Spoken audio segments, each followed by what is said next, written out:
Tarkin? Hallo?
Sebastian, vi har ikke sett Dogs på en stund. Lyst til å ta en liten rewatch?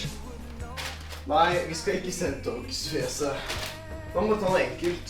Sånn The Thing, John Carpenter. Oh, The Thing. Jeg er med på det. Hva tenker du da? Arrow Video eller Slipcover? Jeg liker jo Arrow Video, men... Nei, vi må jo ta det med Slipcover. Ta det med Slipcover, du. Så må jeg høre meg selv snakke. Greit, da er filmen klar. Jeg går og driter, og så må vi se på den. Ikke glem saltstengene. Hvordan skal jeg glemme det da? Du har praktisk talt sånn kjære til symmetri.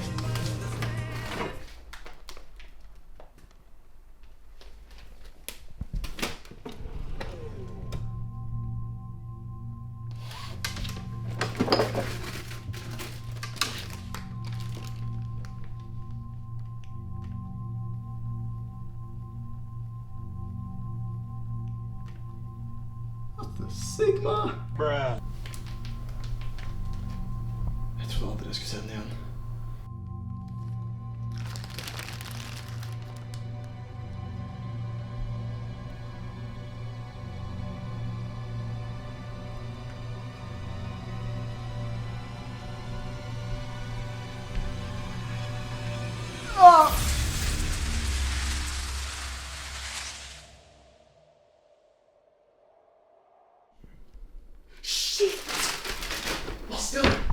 Hva er det du driver med?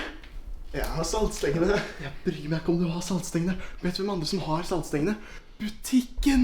Ja, men vet du hvem som ikke har Meny cookies? Butikken! Meny! Hvorfor har du holdt dette skjult for meg? Du er klar over at dette kanskje er den siste Meny cookien i hele verden? Forstår du ingenting? Jeg hadde så forseglet sjelen i den cookien. Hestesjelen. Hestesjelen? I en Meny cookie? Ok. La oss fokusere. Vi er nødt til å finne den sjelen, og fort. Hvordan søren skal vi finne sjelen egentlig? Altså, hvor begynner vi å lete? Fjeset? Hva driver du med? Bastian, jeg fant den. Jeg fant den! Hæ? Hvor er den da? Den har allerede forlatt solsystemet vårt. Den er på vei til planeten Penus. Planeten Penus? Jeg kan forklare alt i romskipet. Urban, skru på motoren, sett kurs på Penus-systemet. Romskipet? Men hvordan kan vi være helt sikre på at sjelen er i dette Penus-systemet? Psykiske krefter, Bastian. Psykiske krefter. Dessuten har jeg gjort mye mer imponerende ting enn å lokalisere en sjel. Ja, greit nok, men hva med dette romskipet? Hvor lenge har vi hatt det her? Romskipet? Det er bare noe jeg og Urban har jobbet på siden vi beseiret Eirik. Vi har ikke akkurat hatt så mye annet å gjøre. Stig på.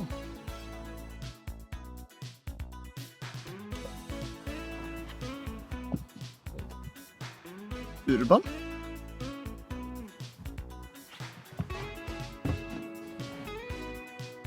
Hvorfor har du holdt dette skjult for meg? Vel, altså, det skulle egentlig være en overraskelse til deg. Vi bare visste ikke at vi kom til å bruke den så kjapt. Vi har gitt den kallenavn og alt mulig. Jason X. Jason X. Ja, dere kjenner meg for godt, ass.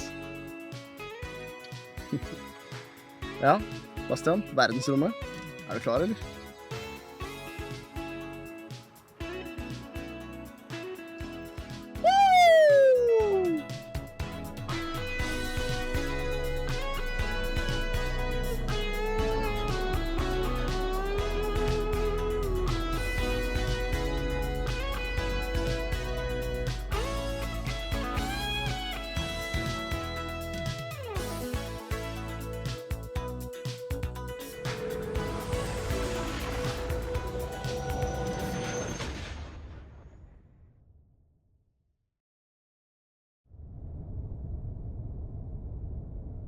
Ok, dere guys. Jeg har en god og en dårlig nyhet. Ja, hva er den gode da? Jeg har lokalisert målet vårt. Hestesjelens nye vert. Så bra. Og hva er den dårlige? Dere guys. Sjelens nye vert er den øverste lederen over hele militæret på Penus. General Irik Jurin.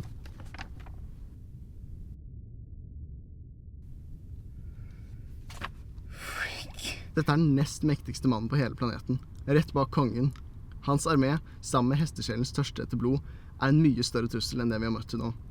Inkludert Eirik. Men det var så vidt vi klarte å ta Eirik. Vi har ikke en sjans mot han her. Bastian, du har slåss mot den samme hesten 3 år på rad. Du klarer det en gang til. Først så hadde jeg filmutstyr. Andre gangen trodde jeg var One Punch Man. Og tredje gangen hadde jeg sjelene. Bastian, du sitter i et romskip. Urban har rett. Altså, husk, du kommer ikke til å møte han alene heller. Du har oss. Så la oss bare nyte turen. Ja, dere har rett. Og det er jo ikke noe alternativ å snu uansett når du er kaptein av skipet. Det stemmer. Ok, la oss få fyrt opp Wii U-en og spille et Wii Party U. Har du en Wii U her? Ja, kom igjen. La oss ta den under feeden min. Ok, folkens. Liker dere pølse eller burger best?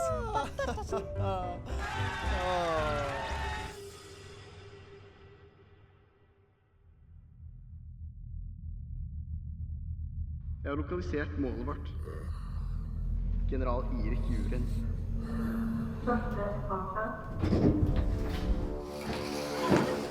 Tarken! General! Jeg vil ha soldater utplassert rundt om i hele hovedstaden og i utkanten av byen. Forstått?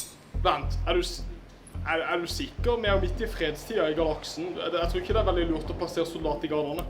Jeg ba ikke om innspill, Tarken. Dette er en ordre.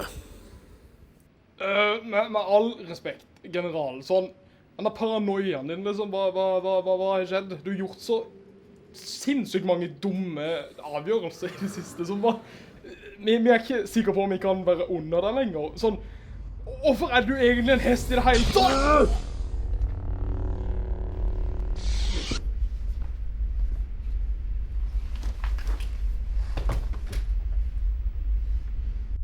Utplasser soldatene øyeblikkelig.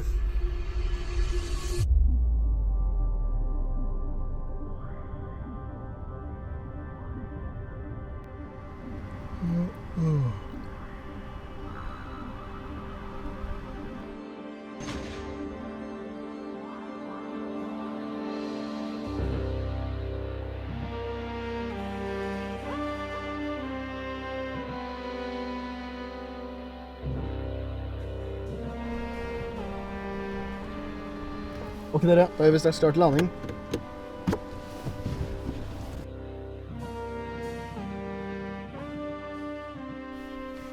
Jeg tenker vi starter med hovedstaden. Vi lander i utkanten, og så går vi inn i byen til fots. Urban, du har ansvaret for skipet.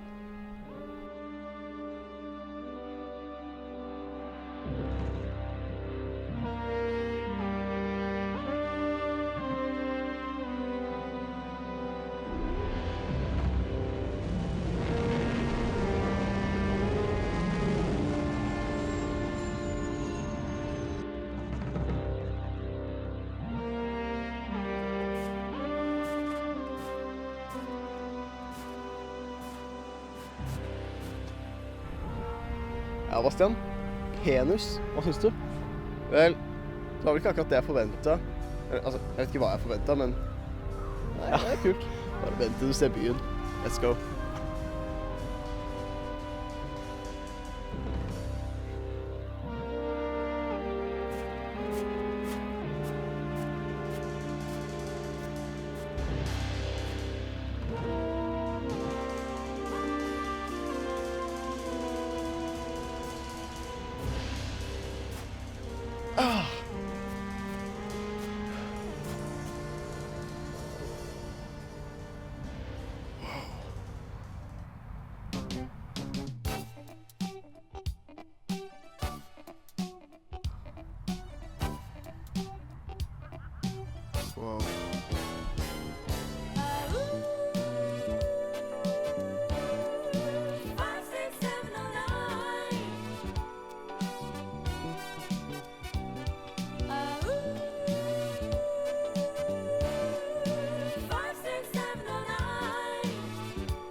Wow-fjeset. Det her er awesome. Men hvor er vi nå egentlig? Altså, har vi noen andre som lurer det? Ja, jeg tenker egentlig bare vi kan spørre litt rundt, ja. Altså, vi trenger litt mat til hjemreisen uansett, så vi kan spørre der. La oss finne en meny. Meny? Har de meny på Penus? Tuller du? De har alt på Penus. Det er bare fantasien som setter grenser. Kom, jeg er opp her.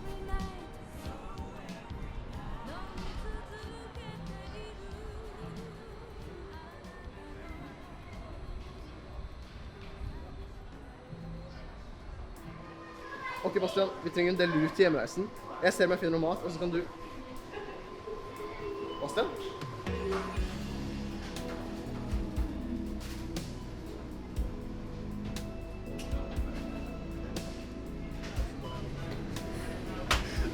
Meny cookies. Så da aldri jeg skulle se dem igjen.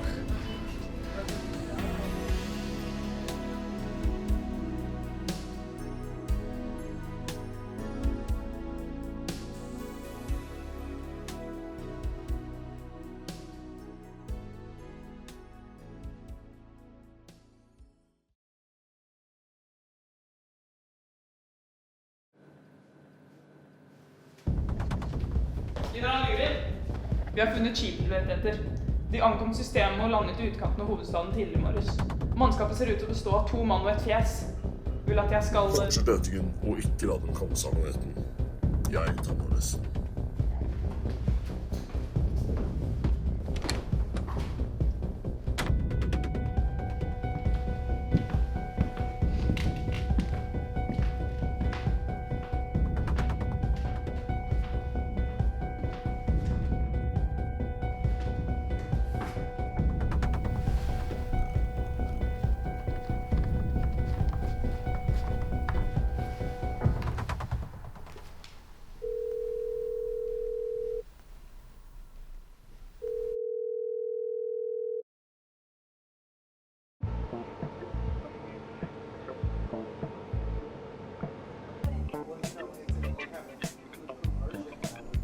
A job, huh?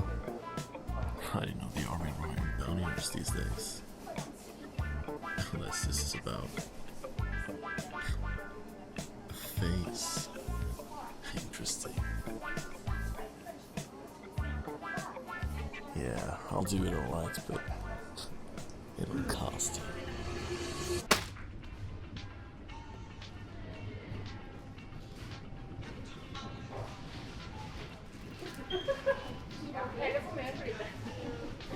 Hva er dette? Kald?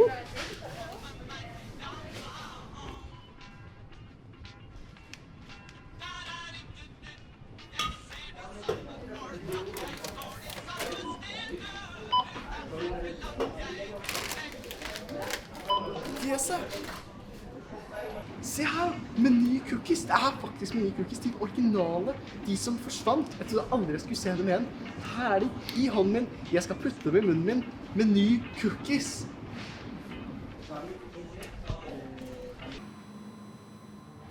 Bastian, ser du det der?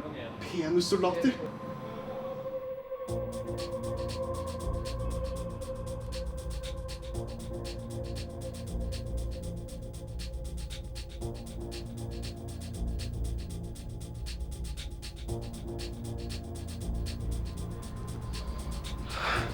Shit, burde vi komme oss ut derfra? Jeg tror vi bare stikker. Kom her.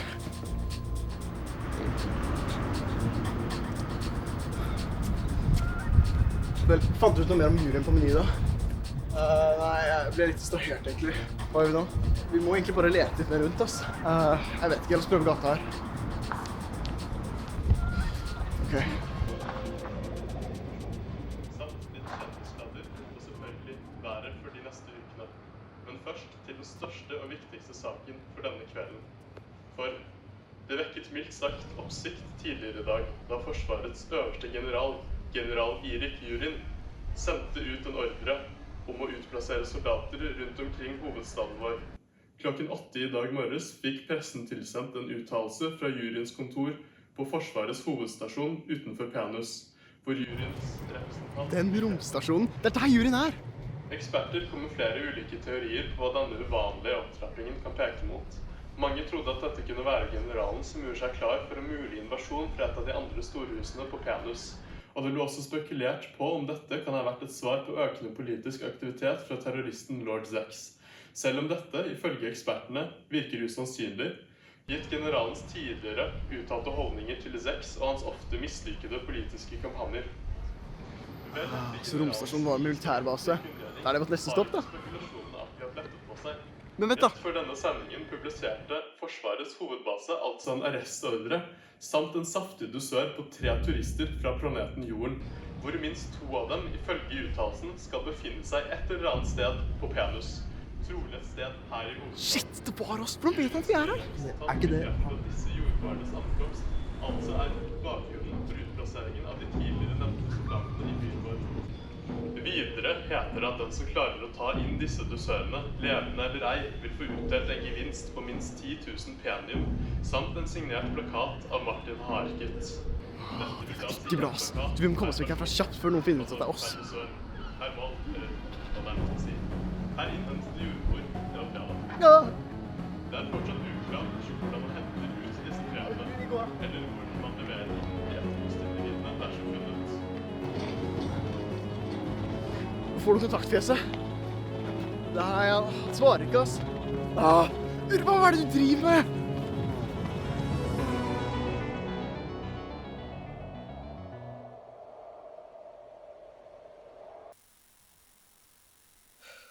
Hva slags musikk er det de har på den planeten her, da?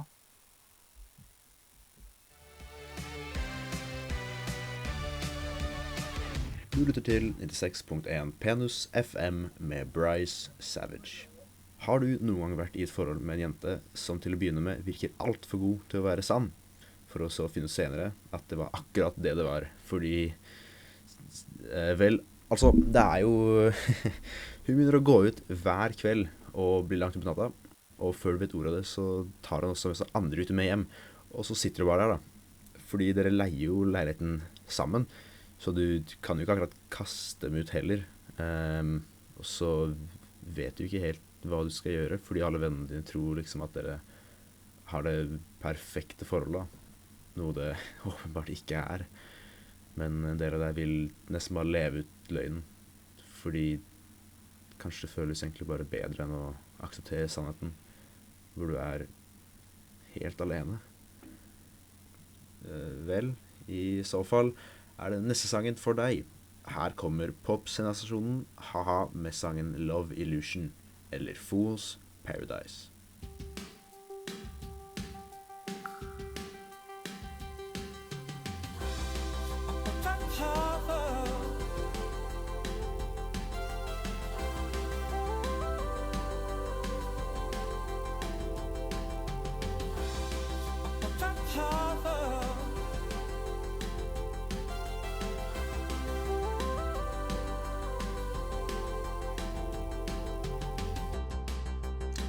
Skal ikke lyve, altså. De har litt ass-musikk her. Urban!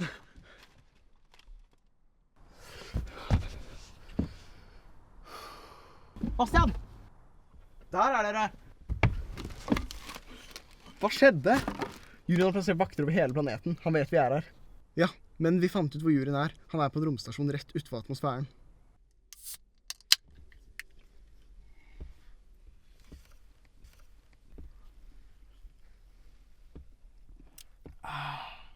Ja, derfor har vi ingenting å miste.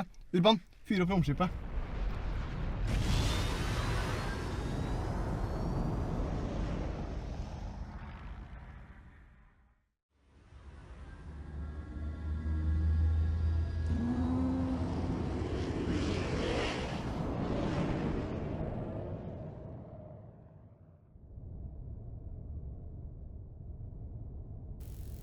Tar du åpne meg fjeset? Seriøst, fjeset. Mr. Lee, vi har ikke noen vannkoker engang. Trodde aldri jeg skulle holde en kald. Mr. Lee er min. Det ligger en First Price nede der til deg, Bastian. Og Urban, hold deg enda en kald. Det er min kald. What the freak? Bastian, kom og se. Hva er det, fjeset? Ser du det skipet på radaren? Jeg tror det følger etter oss.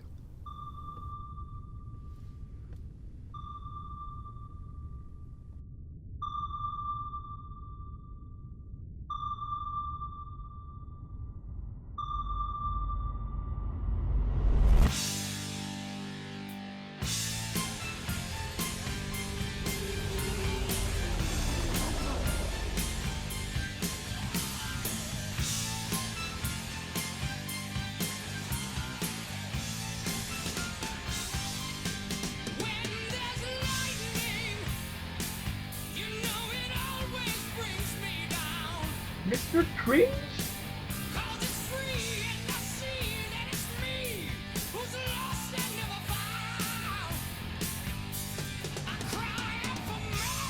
Shit, han er på vingen. Fjeset, gjør noe. Hold fast, jeg skal prøve å riste av meg.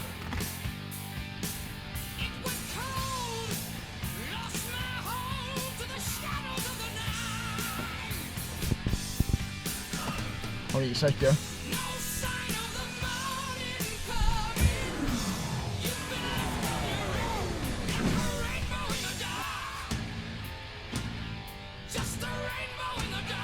Tror du vi fikk han av? Er han her fortsatt?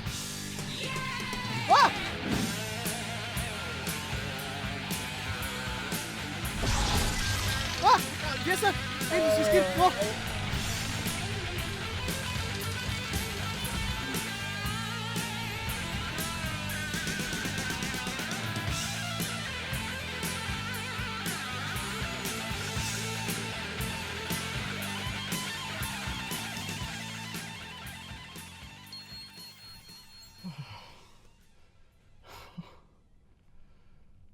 Ikke trekt.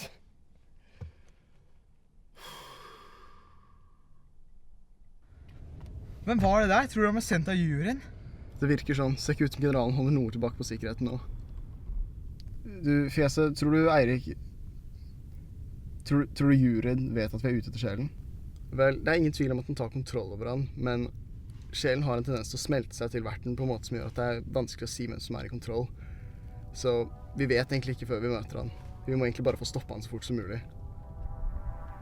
Ja, du har nok rett, Fjeset. Apropos det, dette er siste sjanse vi har til å forberede oss før vi lander. Er dere klare? Ja.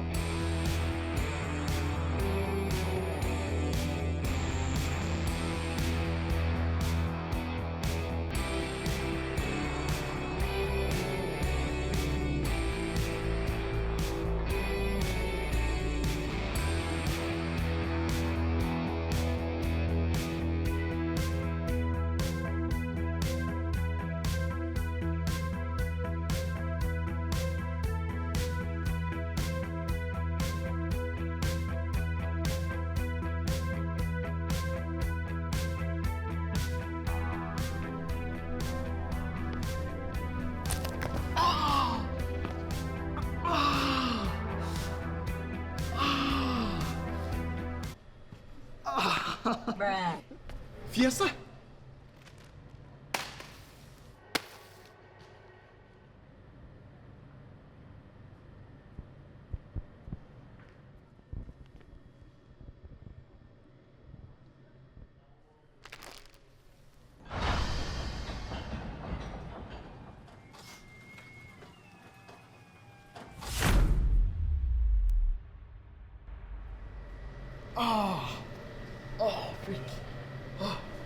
Bastian!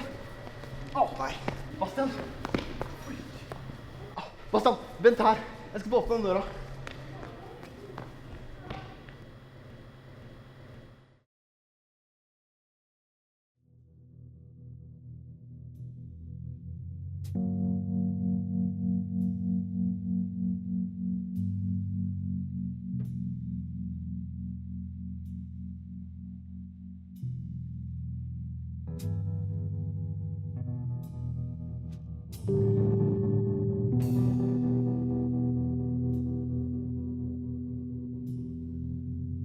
Hallo, dette er Eirik Jylin fra Kneggpenus-sagaen.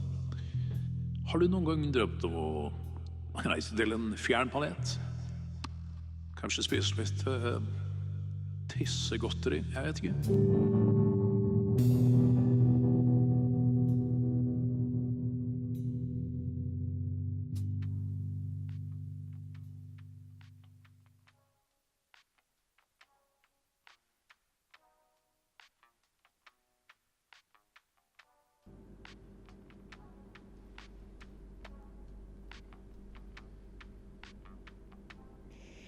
Så har du hørt nye Ha-ha-singelen? Ha-ha? Hører du på dem? Ja, alle gjør jo det. Det er jo det største bandet akkurat nå. Nei, jeg vet ikke helt, jeg. Jeg er ikke så glad i han der vokalisten. Det der ha-ha-ha-greien hans. Det blir litt for cringe for meg. Hva? Bli her, du. Jeg skal sjekke det ut. Hæ?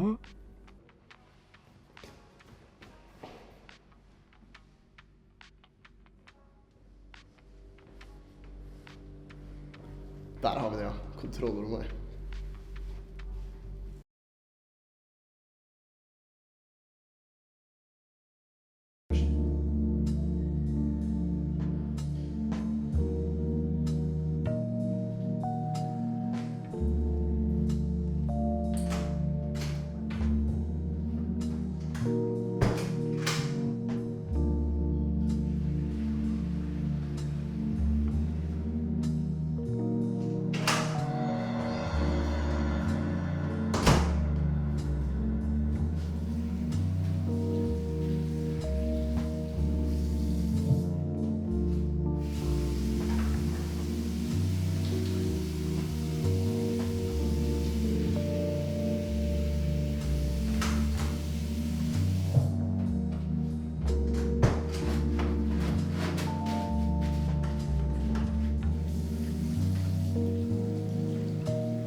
Run that back, turbo.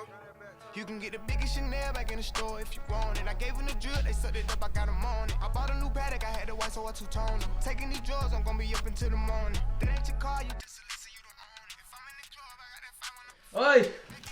Oi! General, jeg har målet. Han er i korridor H486, retning vest. Ferdig!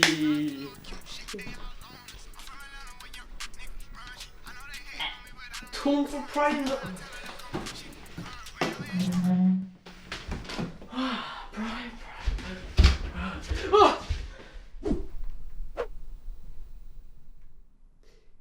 Fjeset? You don't know what's in store. Get what you came for. Nei! Juryen! Fjeset er her! Nei!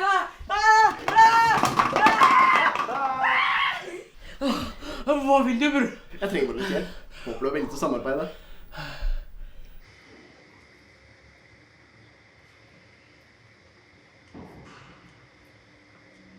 Bastian, kan du høre meg? Ja, fjeset. Jeg hører deg klart og tydelig. Nice. Jeg har funnet kontrollrommet. Jeg har oversikt over hele romstasjonen her. Nice. Hvordan kommer jeg meg til deg? Og vent litt, så skal jeg sjekke. Å nei. Bastian, du må komme deg vekk derfra nå. Skyt! Fjeset? Fjeset?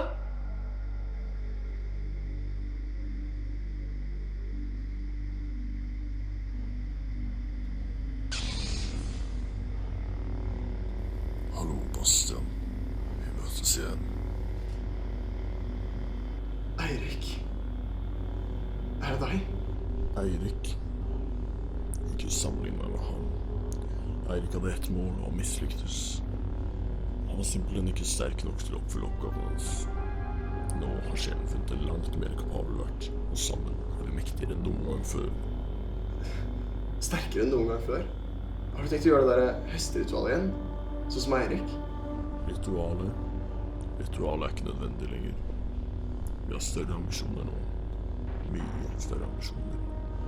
Nå som vi har kontroll over Penus, er alt klart til å starte ekspansjonen utover. Hva? Du mener vel ikke at? Jo, endelig er min tid kommet. Dette er starten på en ny storhetstid i galaktisk historie. Men jeg skal være ærlig. Eirik lærte meg en ting. Han mislyktes fordi han undervurte deg. Jeg gjør ikke den samme feilen. Bare vent, du. Snart kommer fjeset. Og se om det er like tøft da. Bare sånn at du ikke vil være her for å se det.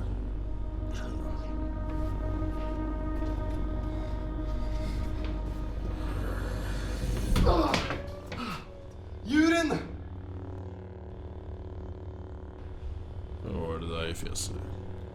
For en overraskelse. Din tid er over, juryen. Hvem skal jeg si? Karl. Nei, vent!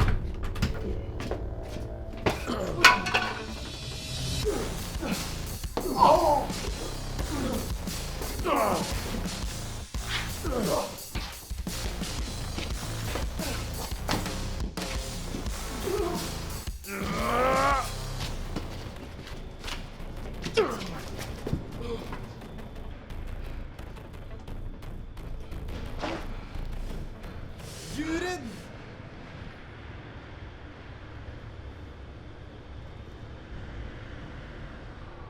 Juryen, dette ender nå. Fjeset. Det var bare en måte dette kunne ende på. Jeg trodde ikke det kom til å stoppe meg så fort denne gangen, men ting har en tendens til å gå slik du ønsker det. Men det er ikke helt over enda. Jeg er fortsatt et lite steg foran deg.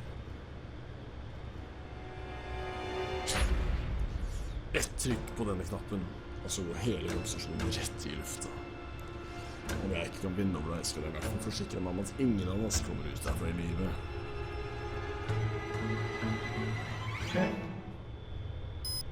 Hva er det du gjør? Hva? Kom igjen, Oskar. Vi stikker. Hva?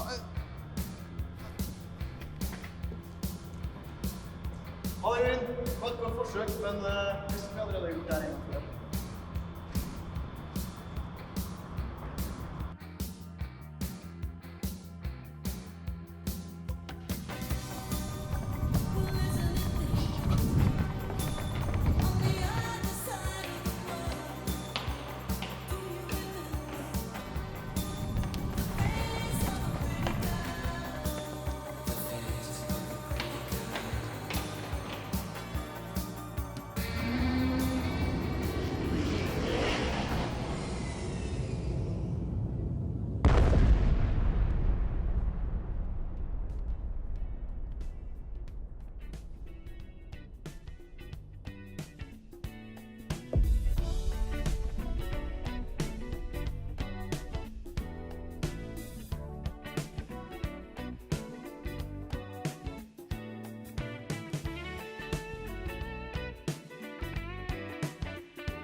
Hei, fjeset, hva skjer, min interdimensjonale bro? Hei, fjeset, lenge siden sist.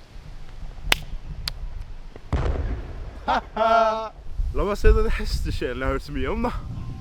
Er du sikker på at du vil gjøre det her? Jeg føler jeg ber om litt mye på å bare lempe alle problemene dine over på deg. Nei da, ikke tenk på det. Dessuten så hjalp du meg med de øyegreiene, så jeg har ikke noe bedre å passe på. Har du ikke en egen hestesjel å passe på? Nei da, det var ikke så mye sjel hos meg. I hvert fall ikke like mye som dette. Vel, den fungerer omtrent likt som alle andre onde sjeler. Bare husk å forsegle den, og ikke inn med ny cookie. Slapp av, fjeset. Det kan umulig være så vanskelig å forsegle en sjel. Gå og ta igjen det andre, du. Jeg ser at de står og venter på deg. Ja, ok da. Nå bare pass på sjelen, og ring hvis du lurer på noe. Selvfølgelig, men du, fjeset, kan ikke vi spille kod en gang eller noe? Tell me what you really like. Baby, I can take my time. We don't ever have to fight.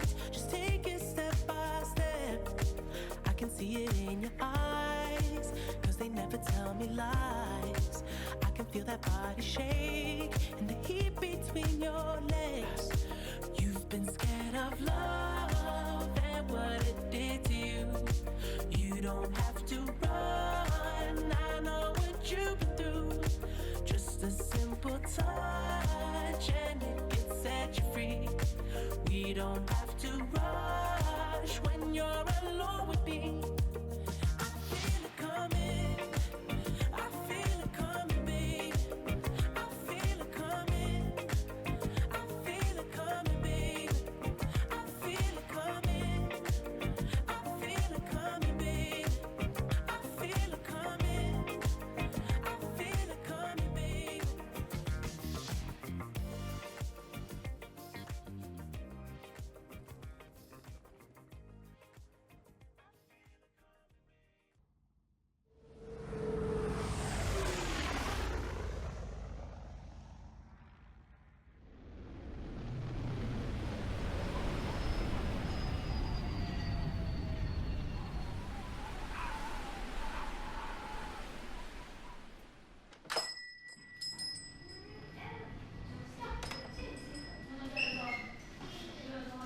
Well, well, well. If it isn't my old friend, Mr. Cringe. I heard your last bounty got away. Well, you know, if you're looking for a job, I've got just the right one for you. You know I do not sex. Oh, please. Now that General Huron's gone, everyone's looking to take control over Panus. Don't you want to be on the right side when that happens? Do as you please. It's of no interest to me. Besides, you're pronouncing it wrong. Don't tell me you're still going after that last bounty of yours.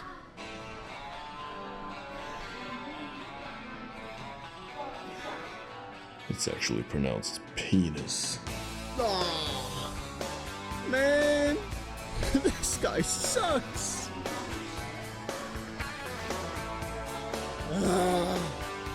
Cringe. I won't forget about this.